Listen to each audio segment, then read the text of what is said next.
नमस्कार दोस्तों भारतीय जनता पार्टी के राष्ट्रीय अध्यक्ष जेपी नड्डा का कार्यकाल इस साल की शुरुआत में यानी कि जनवरी में ही खत्म हो चुका था। इसके बाद लोकसभा चुनाव को देखते हुए उनका कार्यकाल बढ़ाया गया। अब 2-3 राज्यों में विधानसभा चुनाव भी खत्म हो चुके हैं, लेकिन अभी तक भाजपा अपना राष्ट्रीय अध्यक्ष चुन नहीं पाई है।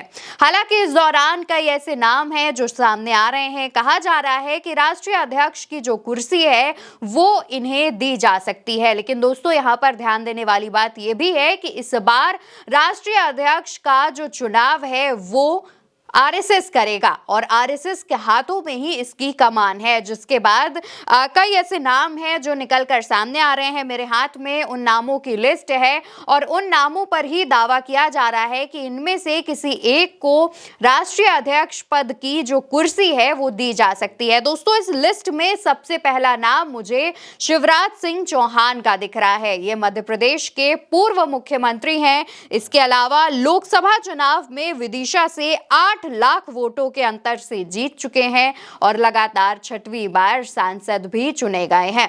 दोस्तों शिवराज सिंह चौहान को इस बार भी मुख्यमंत्री बनाया जाना था। जब मध्य प्रदेश का चुनाव हुआ था तो उनके फेस पे ही चुनाव एक तरीके से लड़ा गया था, यानी कि ज्यादातर मतदाताओं ने उनके चेहरे पर ही वोट किया था। उनकी जो लाडली बहन योजना है वो मध्य प्रदेश में क्लीन स्वीप का काम किया, यानी कि भाजपा के पक्ष में सारी सीटें गई। उपचुनाव में हालांकि ऐसा नहीं देखा गया, लेकिन मध्य प्रदेश में भाजपा ने जो कमाल किया है वो शिवराज सिंह चौहान की वजह से ही किया है और कहा जा रहा है कि शिवराज सिंह चौहान आरएसएस की भी पसंद बने हुए हैं। अब आरएसएस उन्हें राष्ट्रीय अध्यक्ष हो सकता है कि बना दे।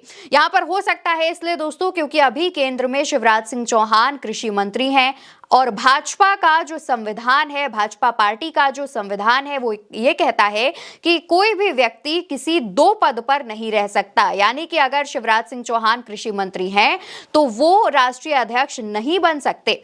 यहां पर ये हो सकता है कि कृषि मंत्री किसी और को बना दिया जाए और राष्ट्रीय अध्यक्ष के लिए शिवराज सिंह चौहान का नाम आगे बढ़ा दिया जाए। दोस्तों विनोद तावड़े का नाम भी सामने आ रहा है। विनोद तावड़े मराठा समुदाय से आते हैं, भाजपा के राष्ट्रीय महासचिव रह चुके हैं और फिलहाल में महाराष्ट्र में भाजपा के अध्यक्ष हैं। पिछड़े समुदाय से ताल्लुक रखते हैं विनोद तावड़े। बिहार के प्रभारी भी एक वक्त पर रह चुके हैं और बीजेपी में संघ से आए हुए हैं, यानी कि इनका भी आरएसएस से कनेक्शन काफी तगड़ा है, काफी अच्छा है। विनोद तावड़े संघ और पार्टी दोनों जिम्मेदारी संभाल लेते हैं, अच्छी तरीके से संभाल चुके हैं और इनका नाम महाराष्ट्र में मुख्यमंत्री पद की रेस में भी आया था। कहा जा रहा था कि अगर फडणवीस के नाम पर संशय होता है तो विनोद तावड़े भी मुख्यमंत्री बनाए जा सकते हैं। इसकी 2-3 वजह हैं दोस्तों। सबसे पहली वजह कि आरएसएस और भाजपा में तालमेल बिठा के रखते हैं। दूसरी वजह मराठा समुदाय से आते हैं और महाराष्ट्र में 28% मराठाओं की जो आबादी है वो है और इसके अलावा वो पिछड़े समुदाय से भी आते हैं। तो अगर ये मुख्यमंत्री बनाए जाते तो इससे एक साफ मैसेज देने की कोशिश की जाती कि भाजपा पिछड़े समुदाय के जो लोग हैं उन्हें भी बढ़ाने का काम करती है। हालांकि आरएसएस अगर इन्हें भाजपा का राष्ट्रीय अध्यक्ष बनाता है तो भी ये एक मेन वजह होगी, क्योंकि विनोद तावड़े पिछड़े समुदाय से आते हैं और इनको राष्ट्रीय अध्यक्ष पद पर बैठाना यानी कि भाजपा काफी अच्छा काम कर सकती है। पिछड़े समुदाय के एक व्यक्ति को जो पिछड़े समुदाय से आता है उसको आगे बढ़ा सकती है। फिलहाल दोस्तों इसके अलावा तीसरा नाम जो सामने आ रहा है वो वसुंधरा राजे का नाम सामने आ रहा है और अभी तक आरएसएस की पहली पसंद बनी हुई है वसुंधरा राजे राष्ट्रीय अध्यक्ष पद के लिए। इसकी भी कई वजहें हैं दोस्तों। सबसे पहली वजह तो यह है कि वसुंधरा राजे एक महिला है और अभी तक भाजपा का राष्ट्रीय अध्यक्ष कोई भी महिला नहीं बनी है, यानी कि राष्ट्रीय अध्यक्ष पद पर कोई भी महिला अभी तक काबिज नहीं हुई है। और अगर वसुंधरा राजे को राष्ट्रीय अध्यक्ष बनाया जाता है तो महिला सशक्तिकरण का एक मैसेज जो है वो समाज में जाएगा, भाजपा की छवि सुधर सकती है और आरएसएस ऐसा फैसला ले सकती है।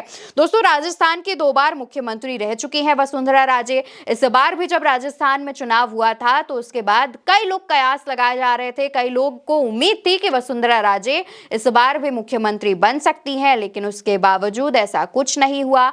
वसुंधरा राजे के हाथों से ही पर्ची निकलवाई गई और उन्होंने किसी और का नाम पढ़ा, किसी और के नाम का ऐलान किया उस दौरान उनकी आंखों में आंसू भी थे और उनका जो चेहरे का एक्सप्रेशन था वो भी काफी उदास था। हालांकि दोस्तों, केंद्र में भी कई महत्वपूर्ण जिम्मेदारियां वसुंधरा राजे निभा चुकी हैं। जैसा कि हमने आपको बताया कि संघ की पहली पसंद भी बनी हुई है। झालरा पाटन विधानसभा सीट से विधायक रह चुकी हैं, 5 बार की लोकसभा सांसद रह चुकी हैं और काफी पुरानी जो नेता हैं वो भी हैं। इसके अलावा दोस्तों, मनोहर लाल खट्टर का नाम भी सामने आ रहा है। हरियाणा के पूर्व मुख्यमंत्री रह चुके हैं, आरएसएस की पसंद हैं, एक कट्टर नेता कहे जाते हैं और साथ ही संघ के करीबी भी कहे जाते हैं। यहां पर मनोहर लाल खट्टर को चुनावों से कुछ समय पहले ही भाजपा ने हटाया था। हालांकि भाजपा की यह रणनीति थी जिसका जो परिणाम है, जो रिजल्ट है, वो भी इलेक्शन के बाद देखने को मिला। उनकी जगह नायब सिंह सैनी को सीएम बनाया गया और उसका जो एक तरीके से अच्छा रिजल्ट है, अच्छा परिणाम है, वो सामने आया। लेकिन उसके बावजूद जब मनोहर लाल खट्टर को मुख्यमंत्री पद की कुर्सी से उतारा गया था, हटाया गया था, तब उनमें नाराजगी बहुत थी, जिसकी वजह से लोकसभा चुनाव जब हुए और केंद्र में मोदी सरकार वापस आई तो मनोहर लाल खट्टर को केंद्रीय मंत्री बनाया गया, जिससे उनकी नाराजगी को मैनेज किया जा सके। कहा जा रहा है कि इनकी नाराजगी को दूर करने के लिए हो सकता है कि इन्हें कुर्सी दे दी जाए, क्योंकि काफी अनुभवी नेता है मनोहर लाल खट्टर, हरियाणा से आते हैं, मुख्यमंत्री भी रह चुके हैं। इसके अलावा दोस्तों, जो आखिरी नाम है वो है देवेंद्र फडणवीस का।